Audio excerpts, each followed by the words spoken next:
Bonjour mesdames, messieurs, je suis le professeur Normand Cornette, critique d'art, commissaire, spécialiste des rapports entre l'esthétique et la spiritualité, donc les arts et la spiritualité, avec notre collaboratrice, l'artiste peintre Jackie Lacourcière, devant une œuvre de Kim Pov-Eep, à présenter chez Éclat Art Contemporain à Montréal dans le cadre de l'exposition favorise la démocratisation de l'art contemporain. Ce que la personne a à dire dans l'instant même. Qu'avez-vous à nous dire sur cette œuvre, Jackie Lacourcière? Ce qui me frappe en tout premier, c'est ces deux lignes rouges ici, très vibrantes, qui sont au premier plan. Et à l'arrière au second plan, c'est comme un décor. Un décor, mais un décor, comment dire, c'est comme s'il y avait de la chaleur, hein, de par le jaune, le vert ici d'ailleurs, que je trouve très très beau. Mais il y a quelque chose qui a été ravagé, je dirais. Je ne sais pas comment dire. Est-ce une maison, une cabane qui a été détruite? Est-ce que ce sont des coulées de sang? Bon, évidemment, ça semble très, très, très dramatique, alors que ça peut être rien à voir avec la vision de l'artiste. Mais ce que je veux dire par ça, par ce genre de témoignage-là, c'est que cette toile-là n'a pas été nécessairement pensée à l'avance, mais elle n'a pas été faite par hasard non plus.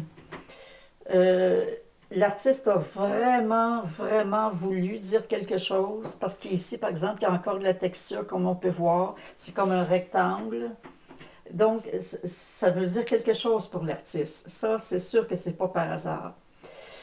Comme à peu près toutes les œuvres de l'artiste que j'ai vues jusqu'à maintenant, ça reste une œuvre, je dirais, de résilience. Je reprends encore ce mot-là, parce qu'il y a quelque chose de dramatique, mais en même temps, il y a de la beauté. Il y a de la beauté dans cette œuvre-là. Et c'est intéressant parce que quand on regarde, on voit ici une jambe, Oui. un pied, et souvent cet artiste Kim Pov-Eep va créer ce que j'appelle une synergie compositionnelle avec quelques références d'art figuratif, mais sur un plan de l'art abstrait. C'est vrai, c'est vrai. C'est pas la première fois qu'on remarque ça, effectivement. Je me demandais, mais ça ressemble à ça. Ici, ça peut être un arbre ou le poteau, le pilier d'une cabane, d'une maison. Donc, il y a comme un mélange, comme vous dites, chez cet artiste-là. Ça reste toujours abstrait, mais il y a comme un petit point de figuratif. Et ce qui m'intéresse dans cette toile, Jackie Lacourcière, c'est à quel point c'est gestuel. On sent que l'artiste y est allé, soit avec ses doigts, avec ses mains, ou encore une spatule, mais toujours est-il des vestiges, l'évidence du toucher, du tactile, du tangible qui est sur le plan pictural. C'est tellement...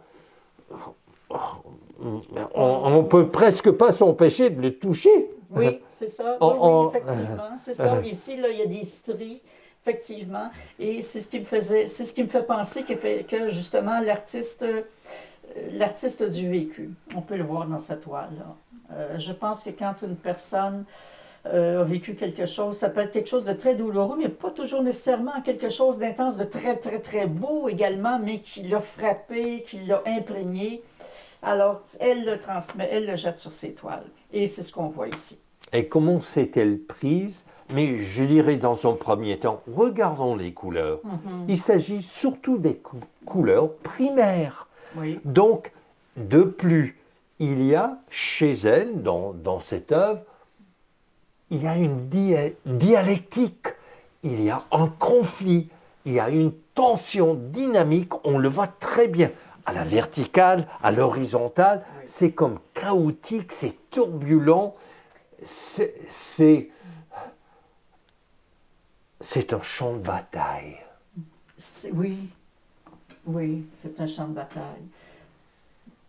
Oui, c'est pour ça que c'est exactement ça, c'est pour ça que je parle de, comment dire, de résilience, parce que il y a quelque chose de dramatique, mais en même temps, il y a autre chose, là, il y a quand même de la lumière qui ressort de cette toile-là. Et comme avec ces deux lignes rouges verticales, elle voulait ancrer cette composition et créer cette opposition binaire entre ce qui est vertical et ce qui est horizontal. Parce que, encore, il s'agit de la couleur rouge. Oui, donc, oui, oui. Comme des plaques tectoniques qui se rencontraient, qui allaient... On sent qu'au fond, il y a une guerre. On le sent. On le sent. C'est ça. C'est pour ça que c'est une œuvre qui est très forte et qui parle beaucoup. Alors, mesdames, messieurs, on vous invite à découvrir l'art de Kim Pov-Epp chez Éclat Art Contemporain à Montréal. Je suis le professeur Normand Cornette et vous êtes à l'antenne de Radio Infocité.